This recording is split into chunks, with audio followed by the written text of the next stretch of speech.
আটার মুচমুচে খাস্তা বিস্কুট কোনো রকম তেলে ভাজার ঝামেলা ছাড়াই কড়াইতে মাত্র 10 মিনিটে বানিয়ে নিতে পারবেন ঝটপট। আর একবার বানিয়ে আপনারা 15 থেকে 20 দিন স্টোর করে রাখতে পারবেন, খেতেও কিন্তু দারুণ হয়। তার জন্য দেখুন একটা বাটিতে নিয়েছি আমি হাফ কাপের থেকে একটু কম চিনি আর নিয়েছি হাফ কাপ জল। চিনি আর জলটা এইভাবে চামচে খুব ভালো করে মিশিয়ে নেব। এইভাবে মেশানোর পর দেখবেন নিচের দিকে একদম অল্প অল্প চিনির দানা রয়েছে, ঠিক সেই অবস্থায় এর মধ্যে দিয়ে দিচ্ছি আটা। এখানে আমি দিয়ে দিচ্ছি 1 কাপ আটা সবার প্রথমে, তারপরে দিয়ে দেবো আরও 1 কাপ আটা।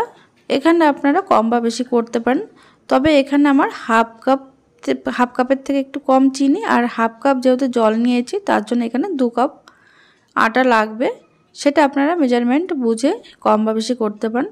আর দিয়ে দিলাম 1 চিমটি মতো বেকিং সোডা আর দিয়ে দিলাম 1/4 চা চামচ বেকিং পাউডার। এবার এর মধ্যে দিয়ে দিচ্ছি 1 চিমটি নুন, তারপরে দিয়ে দেবো এর মধ্যে হাফ চামচ ঘি। ঘি দিলে কিন্তু এই বিস্কুটটা অনেক দিন পর্যন্ত ভালো থাকে আর খেতেও কিন্তু ভালো হয়। এবার হাত দিয়ে সমস্ত উপকরণ খুব ভালো করে মিশিয়ে নেব।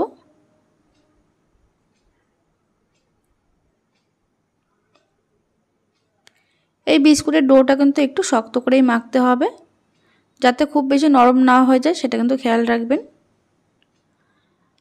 হাত দিয়ে এইভাবে ঠেসে ঠেসে 3 থেকে 4 মিনিট কিন্তু খুব ভালো করে মেখে নিতে হবে।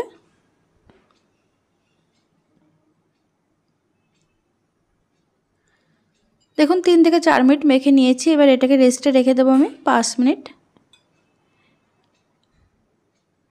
5 মিনিট পর ঢাকনাটা সরিয়ে নিলাম, আবারও একটু মেখে নিচ্ছি।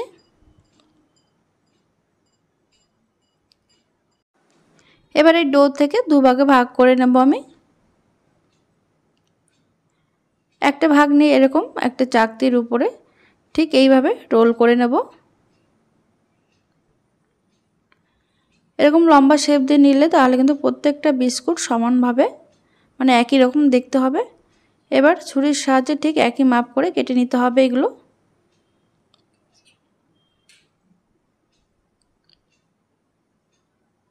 এটা বানানো ভীষণই সহজ, যখন ইচ্ছা এটা আপনারা বানিয়ে নিতে পারেন। দেখুন ঠিক এইভাবে একটু চ্যাপটা করে নেব 2 হাতের তালুর সাহায্যে।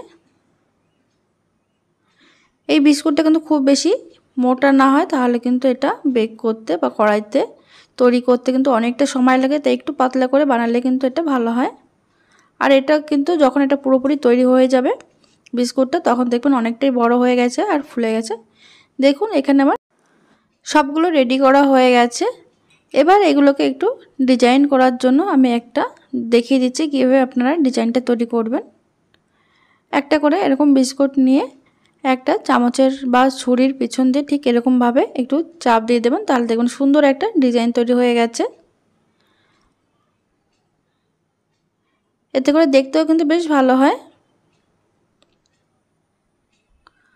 প্রত্যেকটা ঠিক একইভাবে এইভাবে শেপ দিয়ে নিচ্ছি, আপনারা আপনাদের পছন্দ অনুযায়ী ডিজাইন করে নিতে পারেন।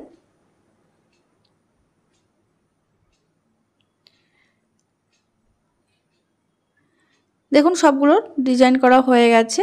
এবার একটু কালার আনার জন্য একটু বিস্কুটের কালারটা দেখবেন একটু লালচে বা একটু ব্রাউনি কালার আসে, ঠিক তার জন্য এখানে আমি দিয়ে দিচ্ছি কাঁচা দুধ।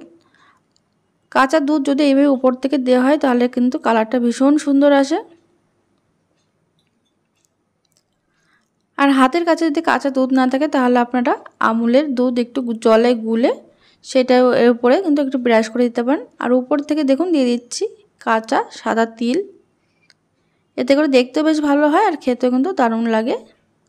প্রত্যেকটা তৈরি করা হয়ে গেছে। এবার যে থালাতে আমি এটা বেক করব সেই থালাতে একটু তেল ব্রাশ করে নিয়েছি আর এই থালার মাপ করে একটা সাদা কাগজ আমি কেটে নিয়েছি। তারপরে একটা একটা করে এইভাবে বিস্কুটগুলো সাজিয়ে দিতে হবে। একটু ফাঁকা ফাঁকা করে বসাতে হবে, না হলে কিন্তু একটার সঙ্গে একটা লেগে যেতে পারে। দেখুন এখানে সবগুলো সেট করা হয়ে গেছে। আর এদিকে গ্যাসে আমি আগের থেকে 5 মিনিট কড়াইতে নুন দিয়ে 5 মিনিট ঢাকা চাপাতে কিন্তু একটু গরম করে নিয়েছিলাম। তারপরে গ্যাসের একটা স্ট্যান্ড বসিয়ে থালাটা মাঝখান বরাবর বসিয়ে দিলাম। তারপর এবার ঢাকা চাপা দিয়ে গ্যাসের ফ্লেম কিন্তু মিডিয়ামে রেখে এটা 10 মিনিট বেক করে নেব। এই যে ছিদ্রটাও কিন্তু এটা আটকে দিতে হবে যাতে ভেতরের হাওয়াটা বেরিয়ে না আসে বা তাপটা বেরিয়ে না আসে। 10 মিনিট রেখে দেওয়ার পর আবারও কিন্তু 10 মিনিট একইভাবে রেখে দিলে কিন্তু এটা একদম খুব সুন্দরভাবে কালারটা চলে আসবে আর একদম ভেতর থেকে তৈরি হয়ে যাবে। এটা কিন্তু এখনও পুরোপুরি গরম রয়েছে, তবে এই বিস্কুটটা পুরোপুরি ঠান্ডা হওয়ার পরে কিন্তু আপনারা কোনো কৌটাতে রেখে দেবেন। বিস্কুটটা কিন্তু এখনও পুরোপুরি ঠান্ডা হয়নি, সামান্য একটু গরম রয়েছে বলে দেখুন এখন একটু নরম নরম ভাব আছে।